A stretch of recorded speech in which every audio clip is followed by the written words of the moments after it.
Hi, this is Keith Duke with PC&S, Panel Components and Systems, taking a sort of desktop overview of the new DKM 409. It's a 96 by 96 millimeter power measurement device, and it does measure volts, amps, frequency, and it also measures and calculates the harmonic content of both the applied voltage and the current through the CTs. I'll show you that in just a second.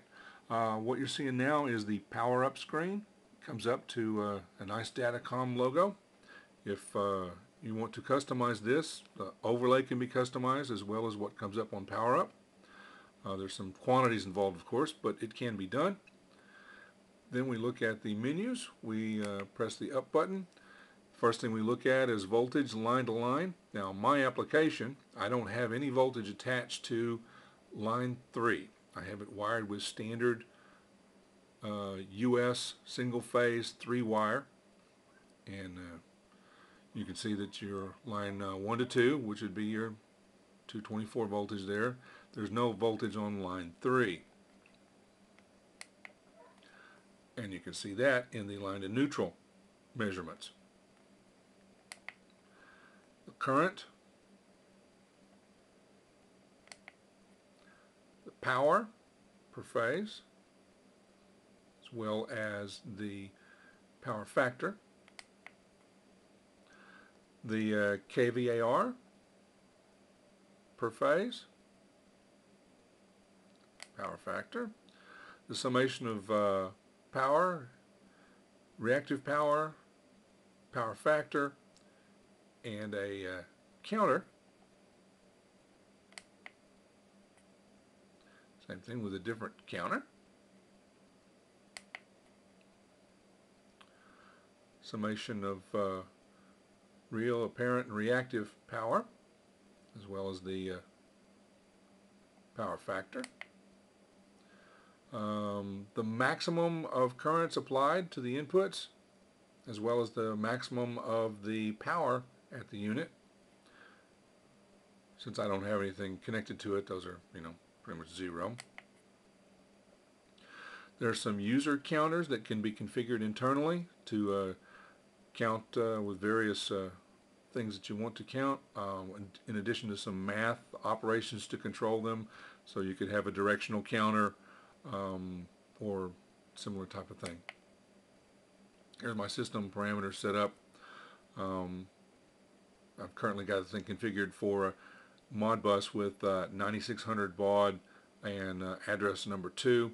The remote serial number, if you will, the one that I can use to identify what I'm talking to, is a demo unit 00001.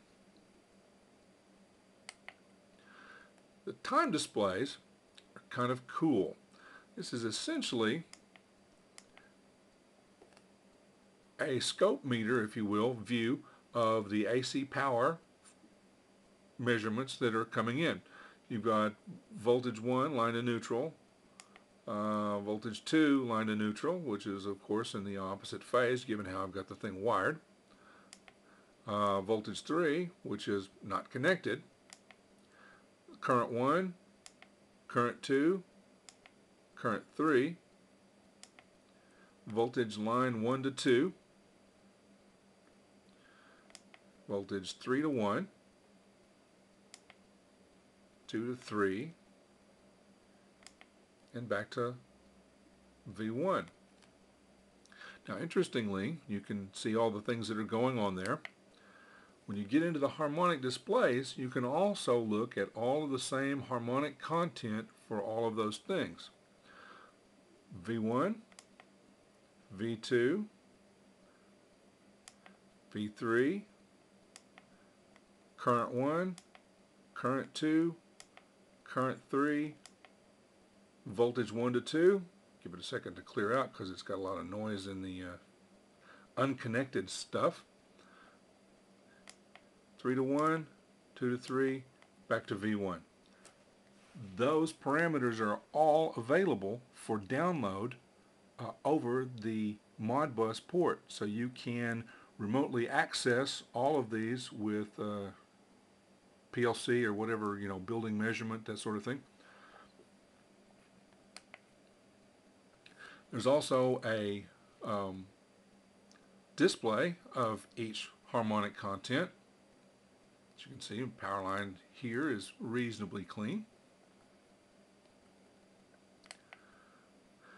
The user programmable menu, I set this up myself. Basically, I've got it the voltage 1 and the current 1, voltage 2, current 2, etc. The frequency, the power factor, the summation of the current power, and a counter that I thought I would add in there. And then we go back to the beginning. If you want to program the unit, the default parameter, or default password, excuse me, is 9876.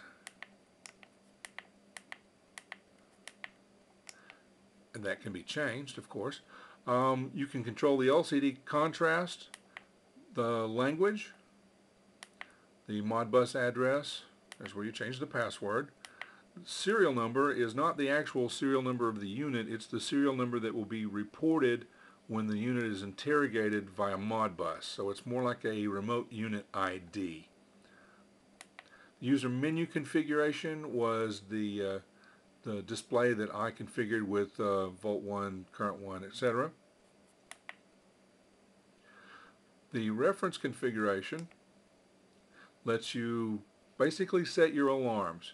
You set the minimum or the maximum, and then you tell it what it's going to go to and how to scale it and what units you're gonna put in there.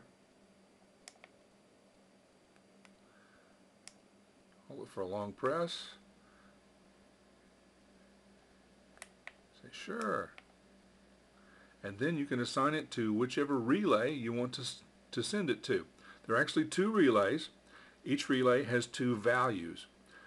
In addition, you can say, no, I don't want to send it to a relay. I just want to, set an alarm display on the actual 409. I'm just going to throw that there for now. You can configure the digital inputs.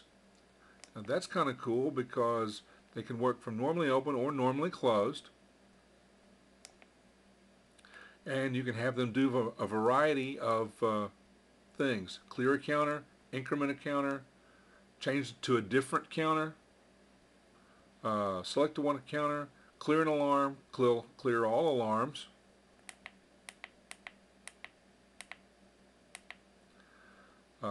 You can also assign that input to immediately go to the value of a relay. Of course, there's going to be 4 selections for that.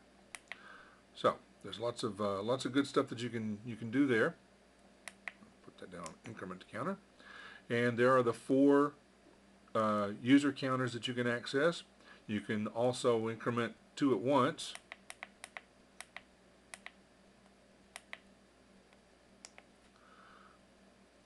All right.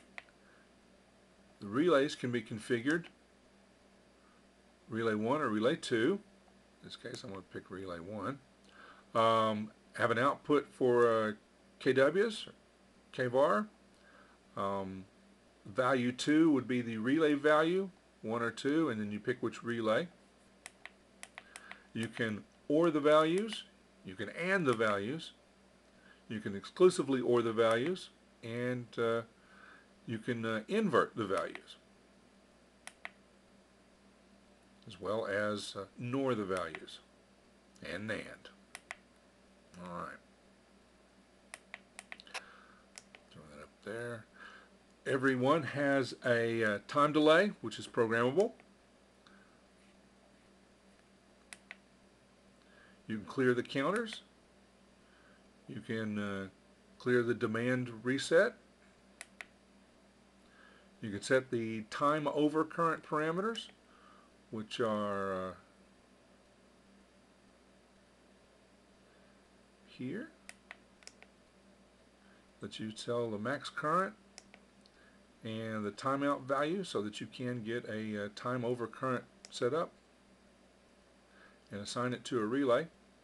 One thing to keep in mind is when you assign the overcurrent output to a relay, it overrides all other assignments to that relay. So if you had assigned overvoltage or something to relay 1, then you would basically be looking at having to move those over to relay 2 because they would no longer exist. Current transformer, current voltage ratio setups, the voltage current constants, which is basically the factory programming of, this is 110 volts or whatever. Reset all the references, basically everything that calls a relay, you can reset it back to 0 in case you get tangled up. And if you want to, you can return everything to the factory defaults. And that takes us back out to the top. Alright, jumps us back out. So that was the flyby, if you will, a little desktop survey of the DKM 409. It's new. It's just been released, and it does a number of very, very cool things. And it's for the performance level offered, it's a very, very cost-effective device. At any rate, if you have any questions or want to discuss an application, give us a call at Panel Components and Systems, 800-523-9194. We have the DKM 409 and other devices to measure and control and do all kinds of fun stuff with your AC power needs. Thanks. Take care.